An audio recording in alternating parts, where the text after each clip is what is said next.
Hello, everyone. Welcome back to my show. It's the 1st of April and time to do a roundup of everything I read in March. That's my March book pile. I think everything was finished apart from the most recent thing I'm on with still. So let's see. There we are. In reverse order, beginning the month with Varjak Paw by S.F. Said. I think this was one from my book bag for March. I did okay with my book bag book club. I read, I think, 3 out of the 6 that I'd set by and plucked at random from the pile, which I think's all right. I know that in January I read everything scrupulously and then went on to extra things, but it's just meant to be a guideline, isn't it? And it's all meant to be fun. So I think 3 out of 6 isn't bad. The 3 that I left behind this time were just things I didn't fancy, particularly this month. Not least because one of them was Airplane, and the print seems so tiny and the book so huge and fragile. It was more of an effort, just kind of making sure it didn't fall to pieces. Anyway, Varjak Paw, about cats with lovely drawings by Dave McKean. I thought this was it was good, it was enjoyable, and it's kind of stayed with me as a kind of catty retelling of 101 Dalmatians, really. It's one of those nocturnal kind of animal adventures. And then Stuart, A Life Backwards, which I talked about a lot on here, Alexander Masters, in this battered hardback copy, which took me ages to read and a lot of thinking about. I love the cartoons in this. I love the depth of experience and just the way it made me think about homelessness, about people who live chaotic lives, and just how lucky we are to avoid falling off the edge of our lives. It's something that came home to me because of Stuart, the fella in this book, being more or less exactly my age and from, in some ways, a similar background. And you do feel lucky to have avoided the life that he lived. But what a character. And then The Wonderful Flight to the Mushroom Planet by Eleanor Cameron, a middle grade science fiction novel, a kind of crazy one, about boys who go off in a homemade spaceship in the middle of the night and get back before breakfast. Written in the 1950s, and I found this so many years later in the last bookshop in LA, which sounds a bit kind of post-apocalyptic in itself. It was a magical find, and I enjoyed this a lot. And on the science fiction theme, because I'd got carried away having a look at the Corgi new writings in SF anthologies online and looking at the beautiful covers, on a Saturday morning, and then we set off on a trip and went to Hartlepool to see my family and take them out for dinner.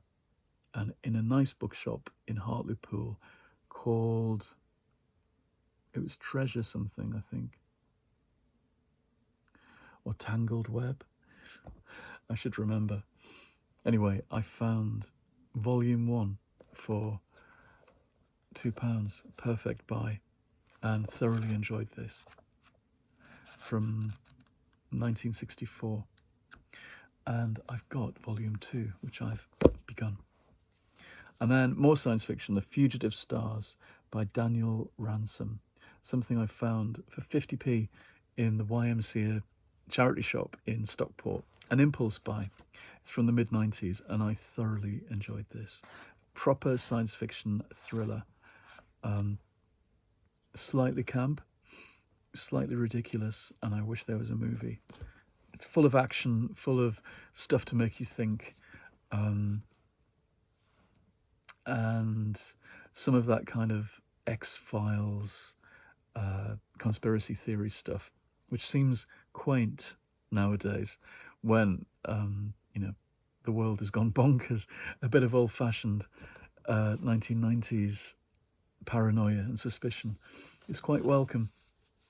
And then something else I bought in the last bookshop in LA, Grayson by Lynn Cox, this narrative non-fiction work about spending hours and hours and hours swimming around in the bay in Los Angeles looking after a lost baby whale, which is by turns philosophical and beautifully written and nail biting as well. Is he going to survive?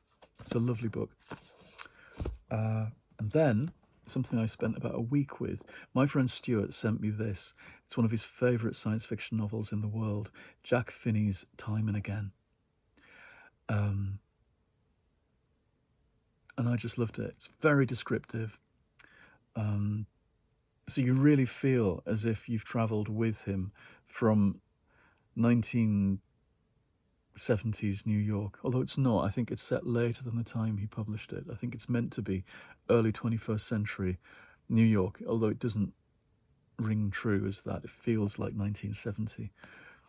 Back to the 1880s, and where he falls in love and gets involved in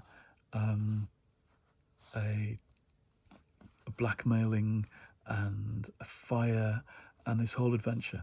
It's quite a long book, but as I keep saying this month, my phrase for reading this month is it rewards attention. That's the phrase. And then I read The Grown-Up, a short story published as a kind of novella by Gillian Flynn, a writer I know I've talked about, loving her work.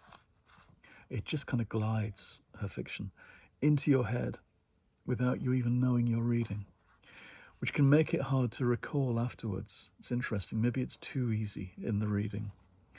This is marvellous. It's a kind of haunted house story, but it just stops. It's not really, in my book, a short story. It's a long first chapter because it doesn't exhaust the material. That's the difference between a good first chapter and a short story. In my book, a short story exhausts the material, and it might leave it on a cliffhanger. It might leave the reader wanting to know more, but actually the story has exhausted everything. This still has a way to go, I think, but I still enjoyed it. Alien Swordmaster, V.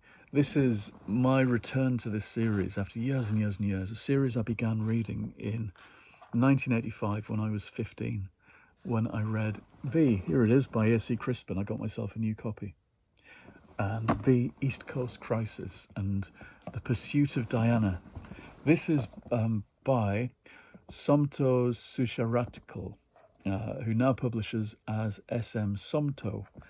This is a mix of martial arts and Grand Guignol in LA and Tokyo. LA is a bit of a theme in my books, interestingly.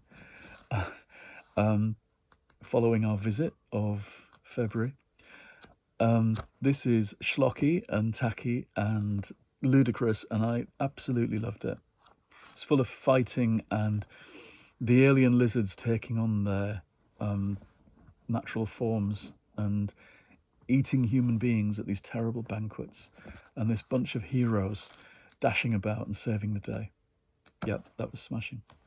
And again, it's been in my piles and piles of mass market paperbacks, waiting to be read for a long time. So the book bag thing, of which this was part, and so was The Fugitive Stars by Daniel Ransom, again proves to be a good idea. It makes me read these things that I know I like, but perhaps I will never get round to.